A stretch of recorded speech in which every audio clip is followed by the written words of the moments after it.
जय हिंद सभी को। 7th क्लास में आप सभी लोग का स्वागत है। मैं अमरजीत सर। देखिए आज की वीडियो के अंदर हम लोग चैप्टर नंबर 30 पढ़ने वाले हैं, जियोग्राफी का। ठीक बा। देखिए तो इसका नाम है स्थानीय क्षेत्र नियोजन, यानी कि जो बिल्कुल स्थानीय स्तर की जो क्षेत्र होते हैं, बिल्कुल स्थानीय स्तर, बिल्कुल जहाँ पे जैसे गाँव शहरों में और नगर निगम नगर पालिका सब होती हैं, छोटे छोटे कस्बे गाँव देहात है ना, इन सब की बात करने वाले, बड़े स्तर की बात नहीं होगी। ठीक है।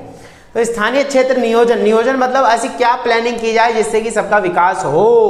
प्लानिंग, नियोजन मतलब प्लानिंग। तो इससे पहले मैंने एक जो है 29 चैप्टर अपलोड कर दिया। आप लोग जाकर चैनल की प्लेलिस्ट में बिल्कुल नाचो, है ना, मस्त तरीके से पढ़ाई करो और आगे बढ़ो, एग्जाम बढ़िया तरीके से अपना कंप्लीट करो। ठीक है ना। चलिए अपना प्यार लेकिन 7 क्लास को बना ठीक है, अपना प्यार ज़्यादा 7 क्लास को देते रहें। ठीक है, चैनल को सब्सक्राइब कर लें, वीडियो को लाइक जरूर कर देना आप लोग, अच्छी लगे तो। ठीक है, चलिए देखते हैं। तो हम लोग स्टार्ट करते हैं। हमारा पहला क्वेश्चन क्या बोलता है। ठीक है, हमारा सबसे पहला जो क्वेश्चन है इसमें वो है स्थानीय क्षेत्र और नियोजन की परिभाषा दीजिए। स्थानीय क्षेत्र क्या होता है और नियोजन क्या होता है, दोनों अलग अलग चीज़ें करके हम देखेंगे तो ज़्यादा ईजिली तरीके से समझ में आ जाएगा। देखिए जरा, तो सबसे पहले हम लोग जानेंगे स्थानीय क्षेत्र आखिरकार होता क्या है। स्थानीय क्षेत्र एक स्थानीय क्षेत्र एक अवस्थिति स्थल, विशिष्ट मुद्दा, वस्तु या समुदाय है, यानी कि बिल्कुल निचले स्तर का जो समुदाय है उसको हम बोलेंगे स्थानीय क्षेत्र बोलेंगे। ये दोनों भौतिक और साथ ही सांस्कृतिक भूदृश्य या स्थानीय उत्पाद प्रस्तुत करता है, यानी कि बिल्कुल निचले स्तर पर किस चीज का उत्पादन किया जाता है, लोगों का जीवन कैसा है, बिल्कुल निचले स्तर पर। केंद्र की बात नहीं हो रही, राज्य की बात नहीं हो रही। राज्य के अंदर जो क्षेत्र पड़ते हैं सबसे निचले स्तर पर, गांव देहात नगर वगैरह जो होते हैं छोटे छोटे, उनके कस्बों की बात हो रही है। जैसे गांव में कौन कौन लोग काम करते हैं स्थानीय स्तर पर, तो हस्तशिल्प यानी हाथों से वस्तुएं बनाकर तैयार करते हैं, और इलाके की विशिष्टताएं जैसे कि लोक नृत्य, बिल्कुल लोक नृत्य होता है, लोग संगीत सीखते हैं, नृत्य करते हैं, नृत्य संगीत सीखते हैं, कलात्मक वस्तुएं इत्यादि। स्थानीय क्षेत्र स्थिति और लोगों के साथ शक्तिशाली बंधन प्रतिबिंबित करता है, यानी कि बिल्कुल निचले स्तर पर लोग क्या है, एक दूसरे के साथ बिल्कुल जुड़ के रहते हैं। आगे वैसे झगड़ा होता है कई बात पर, नाली को लेकर झगड़ा हो गया, अड़ोस पड़ोस कूड़े को लेकर झगड़ा तो होता है, लेकिन हाँ ये सब लोग क्या है, एकजुट होकर रहते हैं। इसको स्थानीय क्षेत्र बोला जाता है, जो समुदाय हो सकता है जो किसी विशेष मुद्दे या वस्तु से जुड़े हुए हों। आगे बात समझ में, ये चीज याद रखना है। ठीक है। उसके बाद देखिए क्या नियोजन क्या होता है, प्लानिंग क्या होती है। तो यह लोगों और स्थान को जिन जो है, हाँ क्या बोला जा रहा है, तो यह लोगों और स्थान को जिन समस्याओं का सामना करना पड़ता है उन्हें सुलझाने के तरीके और साधनों की युक्ति निकालने का प्रयत्न है।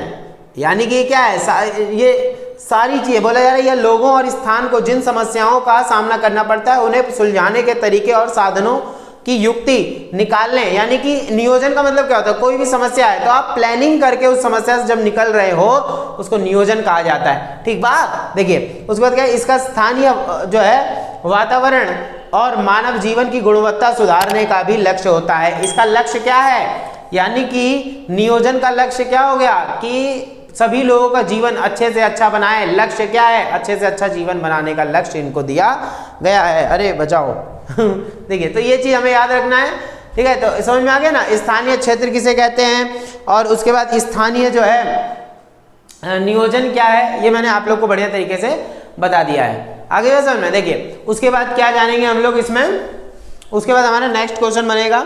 देखिए नेक्स्ट क्वेश्चन ये है, भारत में नियोजन के निम्न स्तर कौन से हैं। नियोजन के निम्न स्तर यानी प्लानिंग के बिल्कुल निचले स्तर कौन से होते हैं, किन चीज की प्लानिंग करनी होती है। तो देखिए भारत में नियोजन के विभिन्न स्तर, स्थानीय क्षेत्र नियोजन बिल्कुल निचले स्तर का क्षेत्र का नियोजन प्लानिंग है। खंड या लघु स्तरीय नियोजन यानी जो छोटे छोटे ब्लॉक हैं, गांव हैं, देहात है, उन सबके विकास के लिए बात हो रही है, नियोजन हो रही है, प्लानिंग। जिला हो गया, जिला स्तरीय नियोजन, फिर एक होता है राज्य स्तरीय नियोजन, फिर होता है राष्ट्र स्तर नियोजन। सबसे निचले स्तर से सबसे ऊपर के स्तर तक राष्ट्र, यहाँ राज्य है तो ये चीज हमें याद रखनी है। ठीक है, सबसे निचले स्तर पे फिर आएगा, पहले आएगा, फिर जैसे गांव वगैरह हो गया, फिर जिला आएगा, जिला के ऊपर राज्य आ जाएगा, राज्य के ऊपर राष्ट्र आ जाएगा। तो इन सब के लिए प्लानिंग करना ही नियोजन कहलाता है। ठीक बा। देखिए तो ये चीज हमें याद रखना है। चलिए अब आ जाता है नेक्स्ट क्वेश्चन हमारा। नेक्स्ट क्वेश्चन बहुत इजी चैप्टर है, अंतिम वाले तो, ठीक है, बस आप लोग को ढंग से सुनना है, क्लियर हो जाएगा, ठीक है। देखिए उसके बाद क्या है, प्रथम और द्वितीय पंचवर्षीय योजना की बात हो रही है यहाँ पे। देखिए प्रथम तथा द्वितीय पंचवर्षीय योजनाओं में विशेष बल किन विकास कार्यों पर दिया गया था। अभी मैं सारी चीज़ें आप लोग को एक एंड में क्वेश्चन करवाऊंगा, उसमें सारी चीज़ें बताऊंगा, पहली पंचवर्षीय योजना, दूसरी, और आज तक जो है 12 तक जो पंचवर्षीय योजना चली है वो कौन कौन सी रही है वो सारा बताऊंगा अंतिम क्वेश्चन में, ठीक है। देखिए तो प्रथम तथा द्वितीय पंचवर्षीय योजना में विशेष बल किन विकास कार्यों पर दिया गया है। तो पहली पंचवर्षीय योजना में जो है किस पर विकास जो है दिया गया था ध्यान, तो विशेष बल निम्न प्रकार, जैसे इसमें सिंचाई तंत्रों यानी कृषि पर जोर दिया गया था। पहली पंचवर्षीय योजना में किस पर जोर दिया गया था, कृषि पर जोर दिया गया था, क्लियर है इतना, ठीक है। उसके बाद क्या है, द्वितीय पंचवर्षीय योजना का औद्योगिक विकास में आत्मनिर्भरता पर, यानी दूसरी पंचवर्षीय योजना में उद्योगों पर जोर दिया गया था, फैक्ट्रियों पर जोर दिया गया था, पहले वाली में कृषि पर, दूसरी वाली में फैक्ट्रियों पर, क्लियर हो गई बात, ठीक बा। उसके बाद आ रहा है नेक्स्ट क्वेश्चन, 10वीं पंचवर्षीय योजना के क्या उद्देश्य थे, ये 10वीं पूछ रहा है। तो 10वीं पंचवर्षीय योजना के उद्देश्य मुख्य नदियों की सफाई करवाना था। पंचवर्षीय योजना क्या होती है, 5 वर्ष के लिए बनाई जाती है ना, कि आने वाले 5 वर्ष जो है सरकार किन विशेष मुद्दों पर ध्यान देगी। तो 10वीं पंचवर्षीय योजना चलाई गई, यानी 5-5 साल की होती है, तो 10वीं बार जो आई उसमें जो है कृषि, यानी इसमें देखिए नदियों की सफाई, जो है बरसात का पानी का संग्रहण कैसे किया जाना है, इससे पहले वाले चैप्टर में मैंने पढ़ाया था। उसके बाद नदियों का आसपास में जुड़ाव कैसे होना है, सार्वजनिक वितरण और प्रणाली साक्षरता अभियान सबके लिए स्वास्थ्य है, ठीक है। यानी कि इन सारी 10वीं पंचवर्षीय योजना में इन मुद्दों पर जो है विशेष रूप से ध्यान दिया गया था, क्लियर हो गया ना, ये चीज हमें याद रखनी, ठीक है। उसके बाद देखिए क्या आता है, उसके बाद है स्थानीय क्षेत्र नियोजन, बहुत अच्छा क्वेश्चन है, ध्यान सुनिएगा। स्थानीय क्षेत्र नियोजन के किन्हीं 2 आयामों का संक्षेप में वर्णन करें। यानी कि स्थानीय क्षेत्र नियोजन किस चीज पर टिका हुआ है, कहें, देखिए तो पहला है मूलभूत और उच्चतर आवश्यकताएं, यानी कि किन चीजों के लिए आपको क्या करना है, नियोजन, यानी कि क्वेश्चन ये है स्थानीय क्षेत्र नियोजन के किन्हीं 2 आयामों का संक्षेप में वर्णन करना है। यानी कि स्थानीय क्षेत्र नियोजन के 2 आयाम निम्नलिखित हैं, यानी कि आप 2 चीजों में आप नियोजन करते हैं, प्लानिंग करते हैं, किन चीजों में आवश्यकताएं होती हैं, किन चीजों में आवश्यकताएं होती है प्लानिंग करने की। तो पहला देखिए मूलभूत तथा उच्चतर आवश्यकताएं, स्थानीय समुदाय का कल्याण लोगों की मूलभूत और साथ ही उच्चतर आवश्यकताओं को पूरा करने पर निर्भर करता है। यानी बेसिक जो नीड है ना सबकी, मूलभूत बेसिक जो नीड है उसके उनके लोगों के कल्याण के लिए जो है उच्चतर आवश्यकताओं को पूरा करने पर निर्भर रहता है। मूलभूत आवश्यकताओं में सुरक्षित पेयजल यानी पीने का पानी लोगों को मुहैया कराना है, उसकी प्लानिंग करो। उसके बाद बेसिक शिक्षा, बेसिक स्वास्थ्य शिक्षा और स्वास्थ्य देखभाल, परिवहन और संचार सुविधाएं इत्यादि के अलावा खाद्य पदार्थ और कपड़ा शामिल हैं। उच्चतर जरूरतों में और ज़्यादातर उपक्रम के सुख साधन, सेवाएं, सुविधाएं इत्यादि शामिल हैं। तो ये क्या है, मूलभूत आवश्यकताएं क्या है, जो बेसिक नीड है वो लोगों को मिलनी चाहिए, स्वास्थ्य, चिकित्सा और शिक्षा। कौन है भाई, पढ़ा लेने दो, दिचकी आ रही है बार बार, याद मत करो अभी इतना। देखिए उच्चतर जरूरतें समाज को कुशल, सेवा अभिमुख और गतिशील बनाने में मदद करती हैं, जबकि मूलभूत जरूरतें जीवित रहने के लिए आवश्यक है। देखिए मूलभूत जरूरतें किसके लिए जरूरी है, जीवित रहने के लिए। बाकी जो आवश्यकताएं होती हैं वो तो हमारी जो है इच्छाओं को पूरा करती हैं, बाकी जीने के लिए तो हमें यही चीज़ों की आवश्यकता पड़ेगी, रोटी कपड़ा मकान।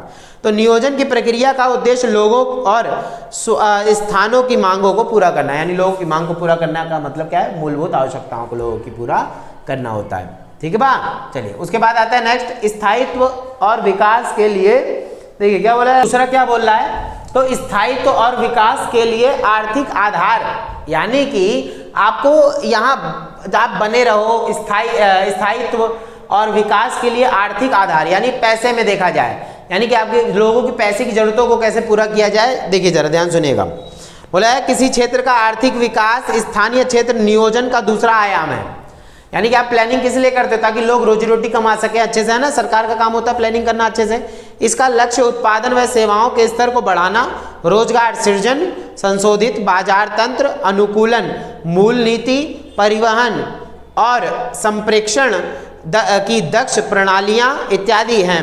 लगभग सभी क्षेत्र ग्रामीण और शहरी प्राकृतिक सामर्थ्य से संपन्न होते हैं। यानी कि सभी क्षेत्र किससे संपन्न है, यानी कि देखिए बोला जा रहा है यहाँ पे संशोधित बाजार तंत्र, अनुकूलन, मूल्य नीति, परिवहन और संप्रेषण की दक्ष प्रणालियां इत्यादि लगभग सभी क्षेत्र ग्रामीण और शहरी प्राकृतिक सामर्थ्य से संपन्न है। चाहे ग्रामीण क्षेत्र हो चाहे शहरी क्षेत्र हो, वो इन चीज़ों से संपन्न है। वो खाना पीना अपना हर चीज़ मिलता रहता है। ग्रामीण क्षेत्रों में प्राथमिक गतिविधियां प्रमुख स्थान रखती हैं, यानी कि रोटी कपड़ा मकान। आर्थिक दृष्टि की गति प्रौद्योगिकी विकास और संस्थागत तंत्र के द्वारा तेज हो जाती है। यानी कि जब प्रौद्योगिकी होती है, टेक्नोलॉजी आती है इन ग्रामीण क्षेत्रों चाहे कोई शहरी क्षेत्र हो, तो अगर प्रौद्योगिकी आई तो डेवलपमेंट होगा। कृषि का यंत्रीकरण और उद्योगों का आधुनिकरण प्रौद्योगिकी विकास के उदाहरण हैं। याद रखिएगा, प्रौद्योगिकी विकास के क्या हैं, उदाहरण हैं। देखिए क्या बोला है, सबसे ऊपर देखिए के उदाहरण है। जबकि वित्तीय, शैक्षणिक और नीति संबंधी सहायता क्षेत्र का आर्थिक आधार सुधारने के लिए संस्थागत भूमिकाएं हैं। यानी कि यही क्या करती हैं, व्यक्ति की जो मूलभूत आवश्यकताएं हैं, जबकि वित्तीय जो है, शैक्षणिक और नीति संबंधी सहायता क्षेत्र का आर्थिक आधार सुधारने के लिए संस्थागत भूमिकाएं हैं। यानी कि लोगों को पढ़ा लिखा होना चाहिए, लोगों की जो है इनकम के लिए सरकार नीतियां बनाए। तो अगर ये सारी चीजें होंगी तो समाज क्या होगा, इससे डेवलप करेगा, देश हमारा विकास करना शुरू कर देगा। आगे बस समझ में चलिए। उसके बाद क्या है, स्थानीय क्षेत्र की योजना तैयार करने की मूलभूत विशेषताओं की चर्चा करें। अगर आपको अपने क्षेत्र का विकास करना है, स्थानीय बिल्कुल निचले स्तर के क्षेत्र का विकास करना है, योजना तैयार करनी है, तो क्या करना पड़ेगा। देखो सबसे पहले ये देख लो कि वहाँ संसाधन कौन से मिल रहे हैं, तो उसी हिसाब से भाई फैक्ट्रियाँ लगाओ। ये नहीं कि जहाँ कपास ज़्यादा उत्पादन हो रहा है तो वहाँ आप लोहे का जो है काम करना शुरू करें, ऐसे तो ना हो जाएगा। जैसे स्थानीय क्षेत्र की योजना तैयार करने में निम्न विशेषताओं का ध्यान रखना चाहिए। जैसे भूमि संसाधन, यानी स्थानीय क्षेत्र की सर्वाधिक विशेषता उसकी चट्टानें और मृदाएं हैं। यानी भूमि संसाधन मानवीय आवास और प्राथमिक गतिविधियों का आधार है। यानी कि ये देख लो पहले वहाँ काम हो क्या रहा है एक्चुअल में, या क्या काम हो सकता है, किस चीज़ का उत्पादन हो रहा है वहाँ ज़्यादा, तो उसके आधार पे आप क्या करो, वहाँ पर जो है ये इन चीज़ों का पहले भूमि के संसाधन देख लो क्या चीज़ें मिल रही हैं, तो जहाँ जो संसाधन मिलेगा आप उस चीज़ का वहाँ पे उत्पादन करना शुरू करो। आ रही बात समझ में, ये चीज़ याद रखना, ठीक है। देखिए उसके बाद आ रहा है यहाँ पे वन संसाधन यानी जंगल वगैरह देख लिया जाए। जैसे पौधे जीवन का मूलभूत आधार हैं। ओ कहाँ पहुँच गया, नीचे आ गया लग रहा है, ठीक है। तो ये तो हमने जान लिया भूमि संसाधन। एक जल संसाधन भी देखना होगा।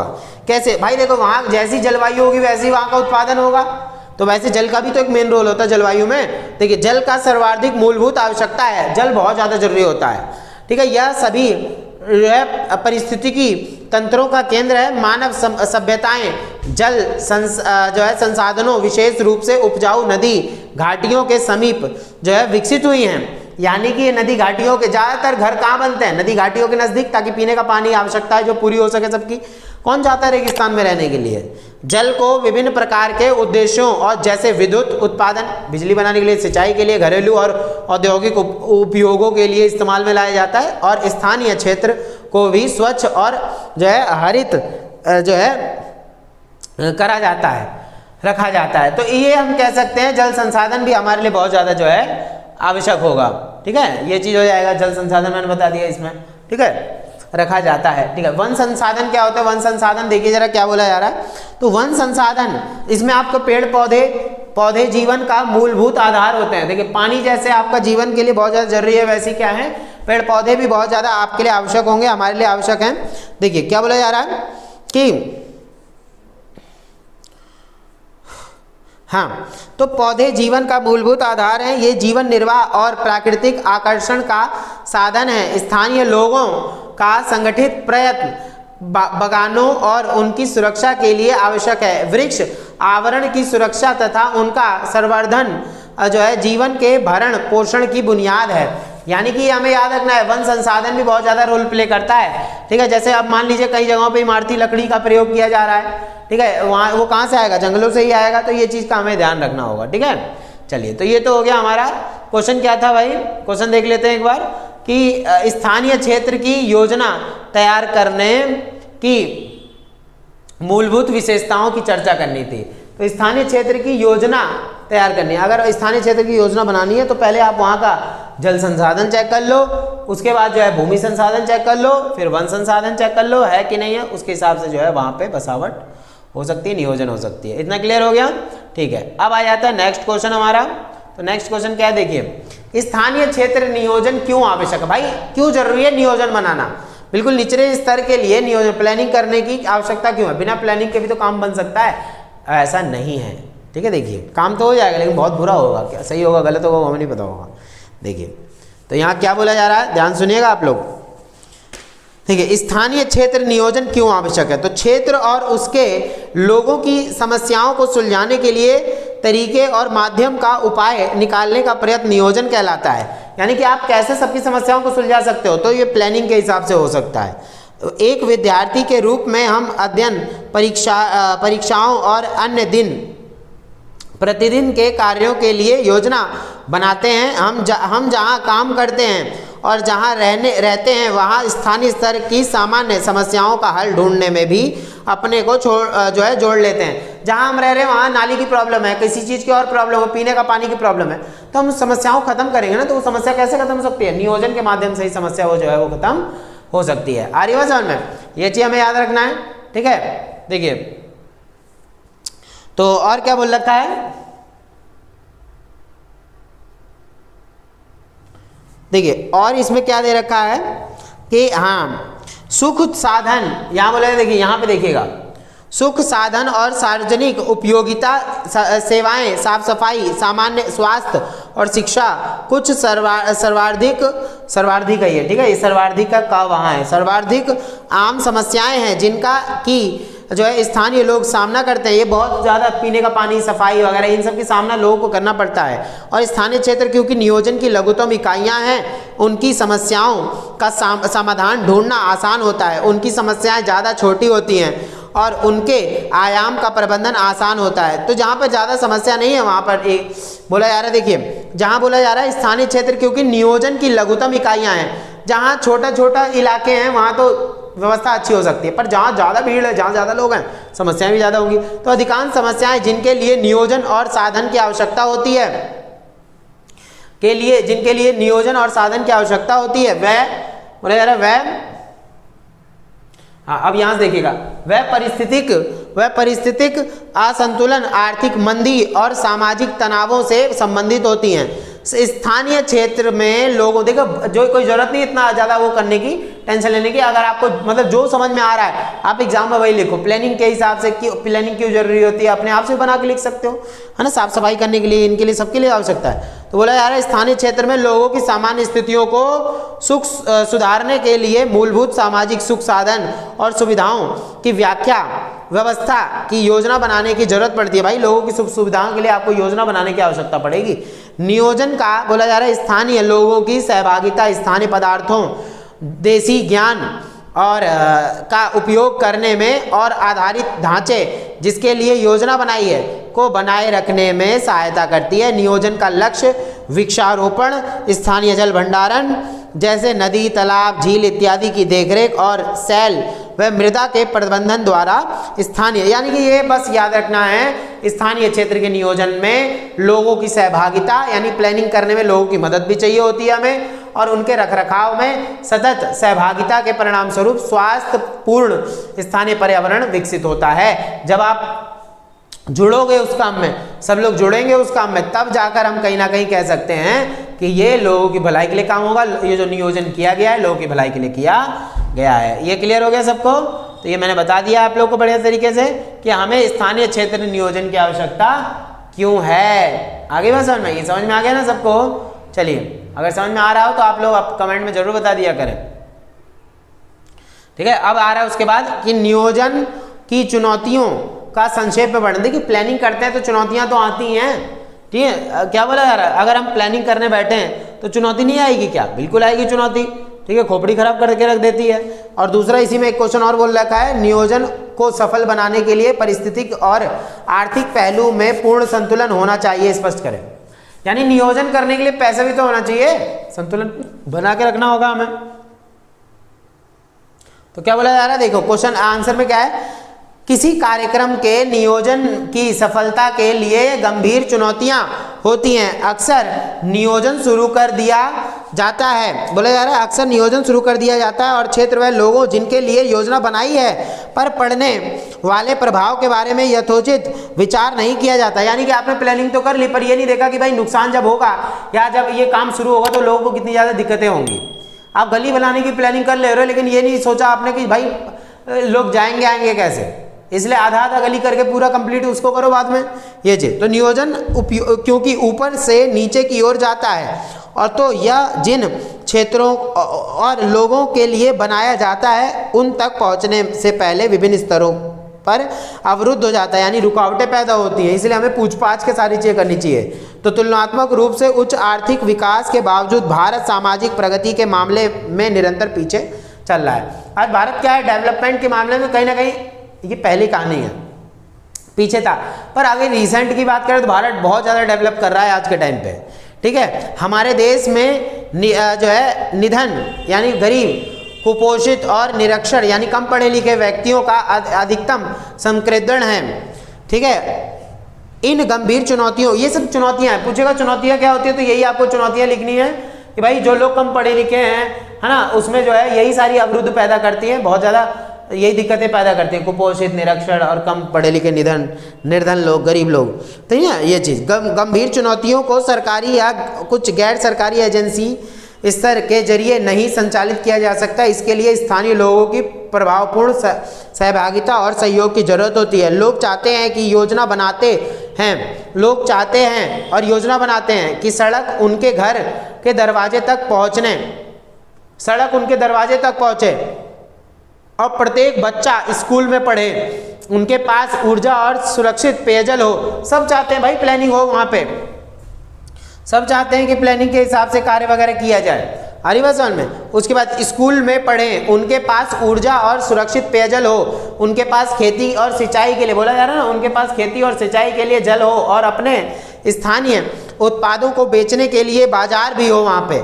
अतः स्वास्थ्य और शिक्षा से जुड़ा आधारित ढांचा लोगों की जरूरतों, लोगों को जागरूकता और उनकी प्रभावपूर्ण सहभागिता और उनकी जो है सक्रियता सुनिश्चित करे, यानी लोगों को सुविधाएं मिले, अच्छे से लोग आगे बढ़ सके, कार्य कर सकें।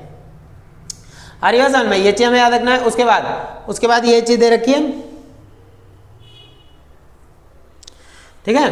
चलिए, तो ये है, उसके बाद कर सकता है जो कि कार्यक्रम और नियोजन की सफलता के लिए आवश्यक है। तो वही चीज़ है, तो इसीलिए हम कह सकते हैं कि नियोजन के लिए, प्लानिंग के लिए क्या क्या चीज़ों की जरूरत पड़ती है, तो ये इस वजह से सफल हो सकता है, ठीक है। क्वेश्चन आपका यही था कि नियोजन की चुनौती का संक्षेप में वर्णन करें। यही सब जब चुनौतियाँ आती हैं तो लोग क्या करने की कोशिश करते हैं, जो नियोजन करता है वो प्लानिंग इसीलिए करते ताकि चुनौतियों का सामना कर सकें, ठीक है। चलिए उसके बाद अब देख लेते हैं यहाँ पे थोड़ा सा नेक्स्ट क्वेश्चन क्या है। संसाधनों के अवक्षय पर संक्षिप्त टिप्पणी लिखे। देखिए संसाधनों का अवक्षय मतलब मिसयूज करना। जैसे लोगों ने अपनी विभिन्न अनुक्रियाओं द्वारा हमारे दोनों नवीकरणीय और गैर नवीकरणीय, रिन्यूएबल और नॉन रिन्यूएबल सोर्स, ठीक है, संसाधनों में काफ़ी कुछ प्राप्त किया है, से कुछ काफ़ी ज़्यादा प्राप्त किया है। उनमें से कुछ तो काफ़ी सीमा तक या करीब करीब पूरे अवक्षित हो गए हैं, यानी खत्म हो चुके हैं। कई ऐसे रिसोर्स हैं, कई ऐसे संसाधन हैं जो आज वर्तमान में खत्म भी होते गए हैं, बिल्कुल बहुत ज़्यादा स्तर पे खत्म हो गए, और दूसरे बहुत कम सीमा तक अवक्षित हुए हैं। और मानवीय, क्या बोला जा रहा है, मानवीय अनुक्रियाएं इस हद तक बढ़ गई हैं, यानी लोगों का यूज इतना ज़्यादा हद तक बढ़ गया है कि उन्होंने पदार्थों की चक्रीय गति के स्थापित प्रतिमान को पलट दिया है। यानी कि इतना ज़्यादा लोगों ने आज यूज कर भी, मतलब एक सामान जो यूज किया उसको दोबारा से यूज करना शुरू करें, रिन्यूएबल मतलब उसको प्योरीफाई करके, जिससे पृथ्वी की सतह पर विभिन्न प्रक्रियाओं के प्राकृतिक कार्यकलाप प्रभावित हुए हैं। पेड़ों को नुकसान पहुंचा, इतना ज़्यादा पॉल्यूशन हो रहा है। आज बहुत ज़्यादा हम डेवलप तो कर रहे हैं, पूरा विश्व डेवलपमेंट के राहों पर चल रहा है, पर नुकसान भी तो काफ़ी ज़्यादा हो रहा है, पर्यावरण को नुकसान भी तो काफ़ी ज़्यादा किया जा रहा है। तो ये चीज़ है, प्रभावित हुए हैं, यहाँ तक हो गया, ठीक है। उसके बाद देखिए क्या बोला जा रहा है, वो यहाँ से देखिए आप इस वाली लाइन से आगे, संसाधनों का अवक्षय मानवों, अवक्षय मतलब नुकसान कर देना, संसाधनों का अवक्षय मानवों का प्रकृति पर बढ़ता प्रभाव और सबसे अधिक पर्यावरण का प्रदूषण बढ़ती हुई चिंता के विषय में है। यह चिंता ऊर्जा संकट और बढ़ती हुई खाद्य पदार्थों की कमी द्वारा उजागर होती है और परिणाम स्वरूप बहुत गंभीर पारिस्थितिक संकट उत्पन्न हो सकते हैं। परंतु संकट से बचना संभव होगा यदि स्थानीय स्तर से भूमंडलीय स्तर तक संसाधनों को विवेकपूर्ण ढंग से उपयोग करने के उपाय किए जाते हैं। ये सब तभी ठीक हो सकता है जब हम विवेकपूर्ण तरीके ढंग से यूज करें संसाधनों का, और संसाधनों का संरक्षण करने की नीति अपनाई जाते, तो तभी हम अच्छे से जी सकते हैं। अगर संसाधनों का जो है सही तरीके से यूज किया और मिसयूज करने से हम बचे तब। क्लियर हो गया इतना? ये चीज हमें याद रखनी। ठीक है, चलिए नेक्स्ट क्वेश्चन आ रहा है आपका यहाँ पे, स्थानीय क्षेत्र नियोजन में मानचित्रों, ठीक है, मानचित्रों और रेखा चित्रों और फोटोग्राफी का उपयोग क्यों किया जाता है? ठीक है भाई, नियोजन कर रहे हैं, प्लानिंग कर रहे हैं, तो उसमें फोटोग्राफ की या नक्शे की जरूरत तो पड़ेगी ना। अब मान लो गली बनवानी है पूरी, तो नक्शा तो चाहिए ना, तो ये चीज़ है। तो बोला जा रहा है कि मानचित्रों का उपयोग विभिन्न उद्देश्यों के लिए किया जाता है। उनका उपयोग भू आकृतियों, संसाधनों, मानव बस्तियों, स्थल विशिष्ट सुविधाओं और सुख साधनों की पहचान के लिए किया जाता है। मानचित्रों का उपयोग इमारतों के डिजाइन, परिवहन मार्ग और विभिन्न गतिविधियों जैसे बाजार, उद्योग, स्कूल, पार्क, खेल के मैदान इत्यादि, देखिए हर चीज का हमें पता होना चाहिए, जब भी तो नियोजन कर सकते हो। नियोजन परियोजनाओं का औचित्य और व्यवहारकता भी उसके नक्शों के जरिए आंकी जाती है। बिना पैमाने, दिशा और प्रेक्षण के चित्रांकन रेखाचित्र कहलाता है। रेखाचित्र तथ्यों के स्थल विशेष पर प्रस्तुतिकरण के लिए अनगढ़ जो है चित्रांकन के रूप में और लिपिबद्ध प्रलेख, लिपिबद्ध लिखा हुआ प्रलेख को याद करने के लिए इस्तेमाल किए जाते हैं। यह रेखाचित्र या फोटोग्राफ स्थानीय क्षेत्र नियोजन के अंतिम खाके को अंतिम रूप देने के लिए काफी उपयोगी है। यानी कि अगर आप लोग चित्र बनाकर, रेखा चित्र बनाकर नियोजन करें, तब जाकर उस कार्य को सफल किया जा सकता है। तो इसलिए हमें नियोजन बहुत ज्यादा आवश्यक होती है। क्लियर हो गया इतना? ठीक है, एक क्वेश्चन और देखेंगे, लास्ट क्वेश्चन रहेगा, बहुत इंपॉर्टेंट रहेगा, ये वाला बहुत इंपॉर्टेंट है, इसलिए याद रखिएगा। विभिन्न पंचवर्षीय योजनाओं के दौरान स्थानीय क्षेत्र विकास की रूपरेखा और विकास पर दिए गए जो है बल की एक जो है तालिका प्रस्तुत करें। तो यहाँ पे बताना है पंचवर्षीय योजना कौन कौन सी कब तक चलती रही है। ठीक है, मैं सबसे ऊपर कर रहा हूँ, पहले यहाँ देखिए, विभिन्न पंचवर्षीय योजनाओं के दौरान स्थानीय क्षेत्र विकास योजना और उसकी अवधि, देखिए पहले योजना और उसकी अवधि बता रखी है। जैसे पहली पंचवर्षीय योजना 5 साल के लिए चलाई जाती है ना, योजना आयोग द्वारा पंचवर्षीय योजना तैयार की जाती थी। ठीक है, ये चीज जिसका निर्माण 1950 में किया गया था। ठीक है, बाद में यही चीज खत्म करके जो है हमारी जब नई सरकार बनी 2014 में, तो इसको खत्म करके जो है क्या लाया गया था? नीति आयोग। योजना आयोग को खत्म करके क्या लाया गया था? नीति आयोग। पर उससे पहले तो बहुत सारी चीजें चली हैं। तो वही है, प्रथम पंचवर्षीय योजना 51 से 56, दूसरी 56 से 61 और तीसरी जो है 61 से जो 69 तक। ठीक है, तो ये चीज मैं, क्योंकि यहाँ बीच में कुछ समय के लिए रोक दी गई थी। ठीक है, एक साल की 3 वर्ष तक लगभग एक साल की योजना चली थी। ठीक है, 67, 68, 69 तक की, क्योंकि उस टाइम पे देश के अंदर बहुत ज्यादा स्थिति खराब हो गई थी। मैंने आप लोगों को पढ़ाया भी था, अकाल पड़ गया था, सरकारें गिर गई थी, है ना, इंदिरा गांधी की सरकार थी उस टाइम पे। तो ये चीज, तो पहले वाले पंचवर्षीय योजना में किस चीज पर ध्यान दिया गया? विकास पर विशेष बल और स्थानीय क्षेत्र की रूपरेखा। तो सामुदायिक विकास, ये तो हमें उतना वो करने की जरूरत नहीं है, बाकी इसको याद रखना। सिंचाई पर जोर दिया गया, दूसरे में उद्योगों पर जोर दिया गया, इसमें कृषि उद्योग दोनों पर जोर दिया गया। लक्ष्य क्षेत्र, लक्ष्य समूह पर जोर दिया गया था। इसमें समय याद रखना, क्लियर हो जाएगा। ठीक है, बाकी आप लोग एक बार पढ़ लेना इसको। चौथी पंचवर्षीय योजना ही बता दिया मैंने, इतने से इतने, और 69 से 71 तक चली थी, ये भी रोक दी गई थी बीच में ही। पांचवी पंचवर्षीय 71 से 79, इसमें भी दिक्कतें आई थी क्योंकि जनता पार्टी बनी थी सरकार, आपको पता होगा, आपातकाल भी लगा था इसी दौरान। ठीक है, 75 में। ठीक है, इनमें किन किन चीजों पर ध्यान दिया गया था वो बता दिया, यहाँ पे पढ़ लेना इसको एक बार। छठी पंचवर्षीय योजना 80 से 85, ये पूरा 5 वर्ष चली थी। ठीक है, इसमें गरीबी उन्मूलन, छोटे किसानों, इन सब पर जोर दिया गया था। 7वीं पंचवर्षीय योजना 85 से 90, और इसमें कृषि वगैरह, रोजगार योजना, जवाहर जो है यो रोजगार योजना, ये चीज। 92 से 97, इनमें जो है मानव संसाधन विकास पर जोर दिया गया। 9वीं पंचवर्षीय योजना 97 से 2002, मानव संसाधन विकास, लोगों के लिए आवास और ये सब चीज़ों के लिए 10वीं पंचवर्षीय में 2002 से 2007 तक चली थी। इसमें सार्वजनिक यानी सरकारी वितरण प्रणाली, संपूर्ण साक्षरता अधिनियम, ग्रामीण क्षेत्रों के विकास के लिए जोर दिया गया था। इतना क्लियर है? तो ये चीज़ हमें याद रखना है। उसके बाद जो है इसमें 11वीं पंचवर्षीय योजना 2007 से लेकर 2012 तक चली थी। इसमें दे नहीं रखा है, पुराना रिकॉर्ड है ना ये। तो 2007 से 2012 तक चली थी। उसमें जो है व्यापक जो है तेजी लाने के लिए बोला गया था, तेजी से विकास करने के लिए। और 12वीं पंचवर्षीय योजना भी चली थी 2012 से 17 तक। ठीक है, 2012 से 17 तक चली और इस चीज में जोर दिया गया था, स्वास्थ्य और शिक्षा दोनों पर जोर दिया गया था। पर 2015 में जब जनवरी के टाइम पे नीति आयोग को लागू किया गया था, ठीक है, उस टाइम पे ये बात बोली गई 2017 में जो है योजना आयोग को खत्म कर दिया जाएगा।